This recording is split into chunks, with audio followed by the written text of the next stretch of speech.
The night had settled in with a biting chill that crept through every crack in the pavement. The city, dressed in sparkling lights and Christmas banners, felt like a dream for some, but not for her. Elena sat on a torn piece of cardboard, her knees drawn to her chest, coat too thin to fight the December air. Her fingers, wrapped in fingerless gloves, trembled not just from the cold, but from hunger. Across the street, luxury bloomed behind tall glass windows.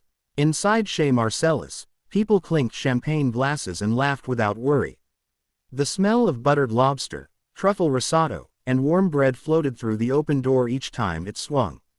Elena's stomach twisted painfully. She hadn't eaten since the day before. The sandwich someone tossed near her spot had been half-eaten and soaked in coffee. She tried to stretch hunger into hope, but tonight, even that felt impossible. Her eyes tracked a tall man walking out of the restaurant.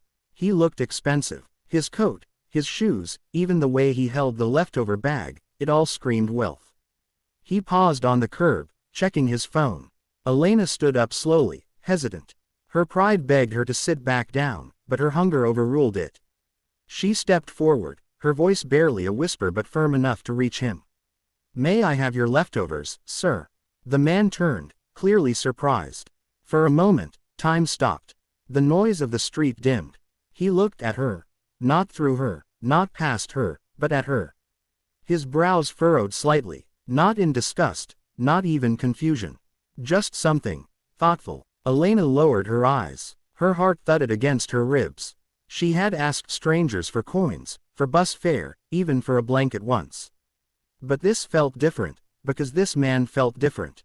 He didn't move. He didn't say anything. The silence stretched so long she almost turned away, regretting the question. But then, quietly, he asked, "What did you say?" She looked up again, and their eyes locked. And that's when it happened. Something wordless passed between them, an invisible exchange. Not pity, not charity, something deeper. In that one silent moment, everything began to change. Victor Langston wasn't used to being caught off guard. He was a man of routine, timelines, decisions, meetings booked to the minute. In his world, emotion had no place. But something about the way that young woman had looked at him, a mix of shame and stubbornness, of weariness and fierce will, had pierced through the cold, hard armor he wore like a second skin. He stared at her for a long moment, the bag of gourmet leftovers still in his hand. Most nights, he would have dropped it in a trash bin or handed it to his driver. But tonight felt different. She was different. She was already backing away slightly, bracing for the kind of response life had taught her to expect: dismissal, condescension, disgust. Instead, he took a step forward and spoke softly. "Wait, what's your name?" She blinked, startled. "Elena," she answered cautiously. He nodded. "Do you trust me, Elena?" She hesitated. The question wasn't small. It carried weight. Her entire life had taught her not to trust. Not men, not strangers, and definitely not rich ones in tailored coats. Still, something in his voice wasn't commanding, it was gentle. She gave a small nod. Without another word, Victor turned and motioned for her to follow.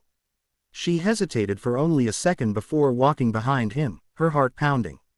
Inside Chez Marcellus, jaws dropped. The host rushed forward, confusion written across his face. Victor held up a hand.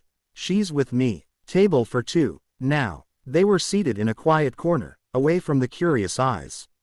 Elena sat stiffly, trying not to stare at the chandelier, the polished cutlery, the sparkling glasses. Her eyes darted around, as if expecting to be thrown out at any second. Victor didn't ask her to explain herself. He didn't pepper her with questions. Instead, he ordered warm bread, mushroom soup, and the restaurant's special duck confit. He pushed the menu toward her. "You can add anything you want. Don't hold back." Elena stared at him. No one had spoken to her like this in years. The food came, and for a moment, silence reigned as she tasted real nourishment for the first time in weeks. Her eyes watered, but she wiped them quickly, embarrassed.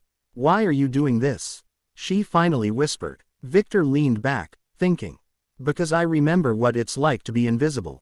And you looked me in the eyes tonight. No one's done that in a long time." As the night stretched on, she told him everything. Her studies, her mother's illness, the bills, the nights on the street. He listened, truly listened, without a trace of judgment. When the last plate was cleared and coffee arrived, Victor said something that caught her off guard. "I want to help you, Elena. Not out of pity, out of respect. You deserve a second chance."